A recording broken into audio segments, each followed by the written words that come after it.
Okay, welcome back. Well, let's do a little recap what we've covered today. We talked about that the government needs your money, about the ship hitting the fan.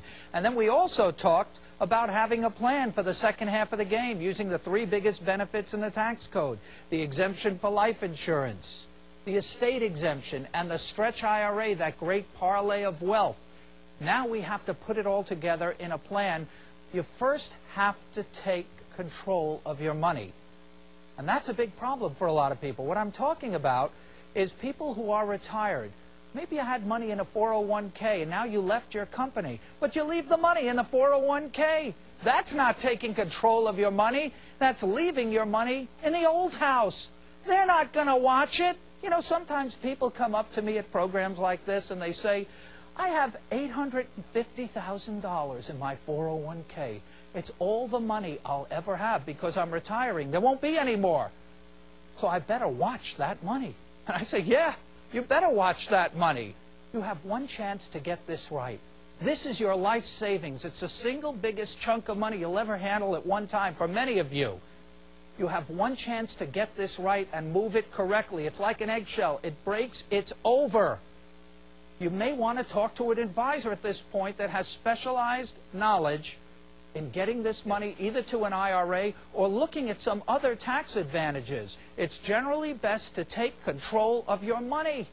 You don't have the investment choices in a 401k. You have the universe of investment options to work with in your own IRA. For example, one that I want to talk about is annuities. Now, as I said before, in case you missed it, I don't sell annuities, I don't sell stocks, bonds, funds, I'm just a tax advisor. But this is your retirement money, and it has to last as long as you do. See, today, most people are not worried about dying anymore.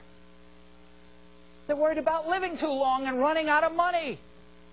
Do you know that last year, the greeting card company, Hallmark, sold 85,000 100-year-old birthday cards?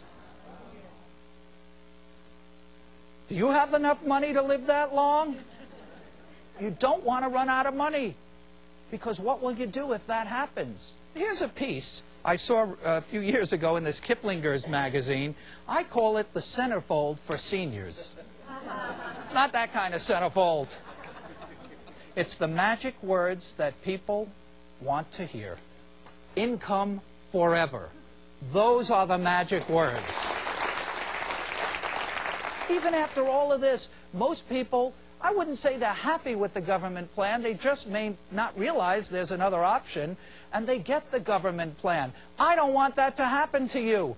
That's why we're going to make sure that you implement a plan. How am I going to do that? Well, I started doing seminars like this, estate planning seminars, years ago, 25 years ago, 20 years ago, to build my own practice. And I used to do seminars, and when I did the seminars with people just like you, interested in conserving their money, keeping it from the government, I felt I made such a compelling case that I believe that when I finished the seminar, everybody in that room would follow me back to my office to make an appointment that night. Do you think that happened? No. Never! And I couldn't understand it. I think this is pretty important. So I found out what's keeping people from creating a plan. Because who wouldn't want what we're talking about for you and your family? I found out that when it comes down to it, everybody's got an excuse. So we're going to get them all off the table right now. Number one excuse, if I do an estate plan, I will die. Well, you got me there. What am I going to say to that one? It's true. But what's also true, if you don't do an estate plan or you don't have an exit strategy, you will also die with a big fat mess and your family will hate you. I thought I had what I call a killer close. You know what I mean by a killer close? The last line of the program, to get them to take action. And I used to end every seminar like this: do it for your kids. Well, I found the more I brought up the kids, the less likely anybody was to do anything. And I didn't know what I was doing wrong. And this went on for years, until years later, an attorney friend of mine, I was talking to him about this, and I said, you know, I don't know what I'm doing wrong. He says, well, what do you say at the end of the seminar? And I proudly say, do it for your kids. And he said, never say that. I said, why? He said, because people hate their kids. And it hit me, the guy was right. Every time I brought up estate planning, it all came out. He forgot my birthday in 1962. It all comes out. All of a sudden, she has a memory. The Marquis de Legre, one of the famous wills of all time, had a provision in his will that said, to my son, I leave the pleasure of earning a living. For 20 years, he thought the pleasure was mine.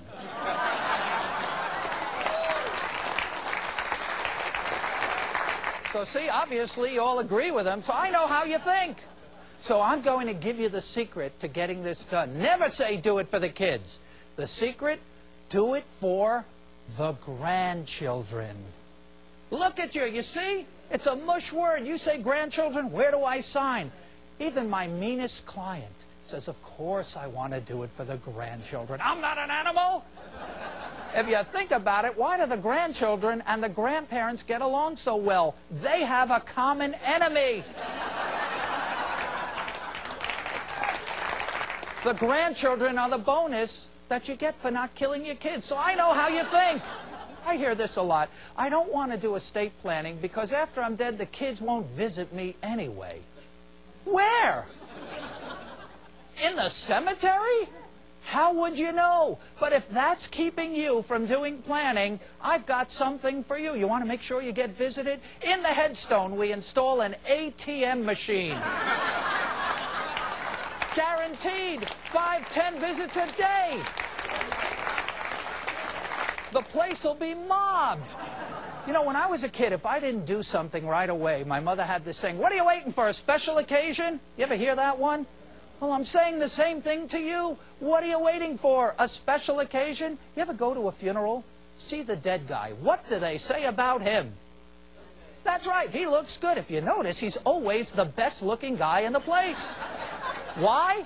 Because somebody finally went back to his closet, got out his good suit, because now it's a special occasion. You get it? That's too late. So how do you begin this? Well, if you look at the financial shows on TV or read some of the financial magazines or papers, they say, well, if you have some money, maybe start gifting. You know, you can make those gifts of $12,000 a year to kids and grandkids. That sounds great, but don't bother with that. You know why? Because I found in my experience, most people are not going to write the checks anyway. And do you think the grandkids will ever know you gave them $12,000? What the heck does that mean to them? Here's the way to start planning. And the clients of mine that have done this, and got into it, it changed their lives. Don't give anybody any money. Give them your time. You worked for this money your whole life. It's okay to enjoy it. Enjoy it with the people who are going to get it anyway.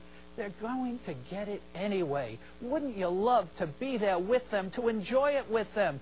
Take the kids on a cruise or go to Disney World. And when you go, take a video camera and a still camera. And the clients of mine that did this, they come back to the office with the grandkids. It's the greatest feeling. They say, oh, here's a picture of me and Mickey and Minnie and Grandma and Grandpa. Those pictures will outlive you by 100 years. And you feel great because you see what your life's work has created. You see the enjoyment. These kids are going to get the money anyway. Wouldn't you love to be there with them to see them enjoy it? Isn't it better to give with warm hands than cold hands?